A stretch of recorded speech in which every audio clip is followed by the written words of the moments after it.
আমরা এখন দাঁড়িয়ে আছি আটপুর রামকৃষ্ণ মঠের স্কিল ইন্ডিয়া ডিপার্টমেন্ট বা ভোকেশনাল ডিপার্টমেন্টে দাঁড়িয়ে আছি।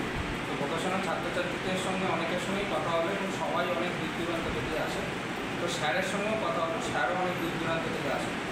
স্যারের শারীরিক অসুস্থতার কারণে উনি বলতে পারছেন না, তাই জন্য বলে দিতে হলো। তো এইটা এতটাই কোর্সটা ডিডি মানে জেনারেল ডিউটি অ্যাসিস্ট্যান্ট বা নার্সিং অ্যাসিস্ট্যান্ট, তো নার্সিংয়ের কার্যকলাপের প্রথম ধাপ এই সিস্টেমটার মধ্যে পড়েছে।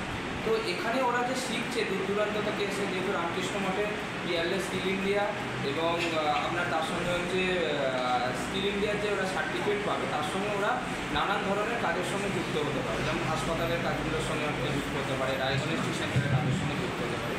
এবং এই প্রকল্পটাই ছিল বিবেকানন্দর বাস্তবায়নে পরিণত করেছিলেন বিবেকানন্দ ভোকেশনাল, যেটা স্বনির্ভর করার একটা বিরাট বড় প্রচেষ্টা। তো রামকৃষ্ণ মঠ বেলুড় মঠের শাখাগুলোতে এই প্রশিক্ষণ বেশ ভালোভাবেই চলছে। এখন 25টা মঠে এখনও আপাতত চলছে, তো তার মধ্যে আটপুর ছিলেন অন্যতম। তো আটপুরে আপাতত নার্সিং অ্যাসিস্ট্যান্ট, টেলারিং, বিউটিশিয়ান এগুলো যেমন চলছে, তারপর আছে ফ্লেবোটমি মানে রক্ত নেওয়া, রক্তকে পরিশুদ্ধ করা, রক্তকে প্রিজার্ভেশন করা, সেই নিয়েও একটা কোর্স চলছে। আপাতত দৃষ্টিতে দেখা গেলে এখন ছোটো ছোটো করে কোর্সগুলো চলছে, এটা পরবর্তীকালে একটা বিরাট ময়ূর বৃক্ষতে পরিণত হবে আশাবাদ। আমরা সবাই আশাবাদী এবং ছাত্রছাত্রীরা আশাবাদী। সবাই ভালো থাকবে, সুস্থ থাকবে।